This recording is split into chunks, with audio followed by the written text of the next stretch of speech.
Hello, my name is Lynette Espinosa, and today I will be presenting on 2 programs. Before I begin my presentation, I will briefly describe my dream position, which is to be an administrator for a Title I campus or an alternative education program campus. I will now share my screen with the presentation. Today, I will be presenting on pre-kindergarten and early childhood.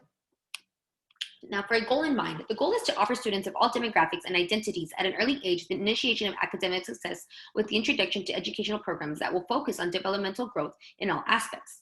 Programs and curriculum will service students according to their unique needs to structure learning foundation at an early age bracket to ensure students are performing at their grade level for the school years to come. Now, who is served by the program?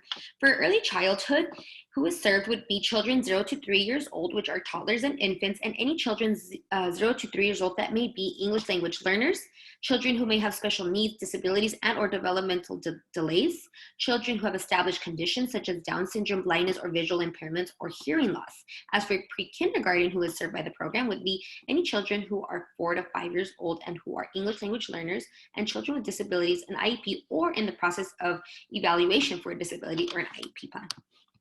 Now, how do students qualify for the program?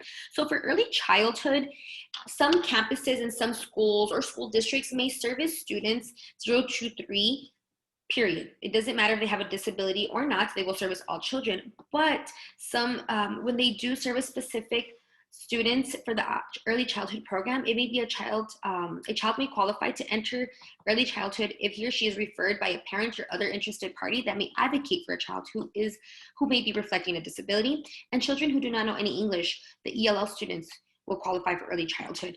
As for pre-kindergarten, all students of all identities are accepted to pre-kindergarten, but the Texas Kindergarten Entry Assessment System is administered to develop and validate a kindergarten entry assessment that can better inform kindergarten teachers about the children in their classes, helping them to design differentiated instruction to meet students' needs and share information with families. So as they enter the program, they will be evaluated. Now, which teachers and or staff members help coordinate to support the program? For early childhood, that can include early childhood teachers, early childhood special education teachers, paraprofessionals, administrators, speech or language therapists, or both, and occupational and physical therapists. Now for pre-kindergarten, who's involved with the coordination of the program? It's very similar to the early childhood program, and the following will include or may include teachers, paraprofessionals, administrators, special education teachers, special education staff, allied health professionals, speech and language pathologists, occupational and physical therapists, orientation and mobility specialists for the children with visual impairments, and behavior specialists. Now, what types of curriculum, interventions, and instructional approaches come into play with these programs? For the early childhood program, domains of children development are to include physical, social, emotional, and cognitive. So that is what is addressed for the early childhood program. As for pre-kindergarten, that's when content comes into play. And of course, very similar to early childhood. So that it can include social and emotional development, language and communication, reading, writing, math, science, social studies, fine arts, development, physical development, technology, small group instruction, individual learning areas. So sometimes students will will be struggling, so they will need some individual learning. And for IEP students, they may be provided therapeutic services, recommended adaptations, and instructional strategies. And this pre-kindergarten will also offer or can offer bilingual programs. And those bilingual programs are enforced to serve English language learners so that children are able to be competent in listening, speaking, reading, and writing the English language.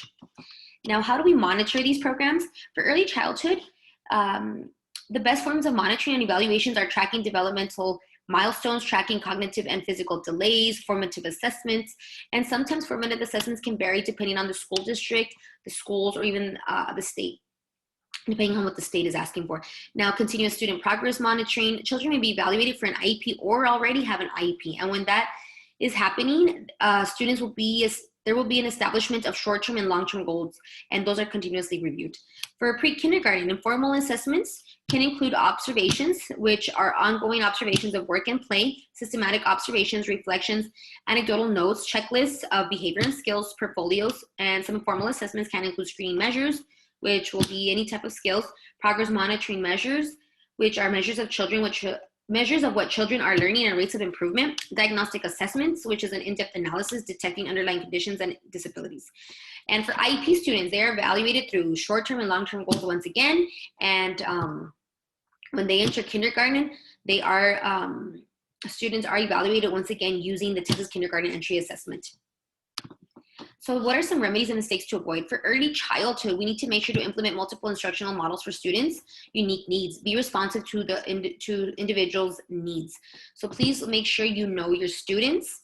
And for early childhood, another mistake that we can avoid is over-identification and placing a student in an over-restrictive environment. Resources will be misused, and the goal is for students to be part of the mainstream classroom as much as possible. We want students to be with their peers so they have the best experience.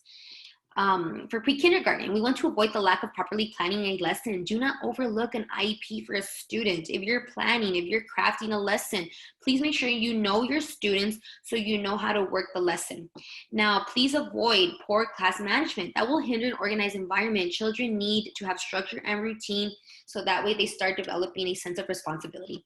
If you have no questions, this ends my presentation. Here are some references if you need to go back and look up any information. Thank you.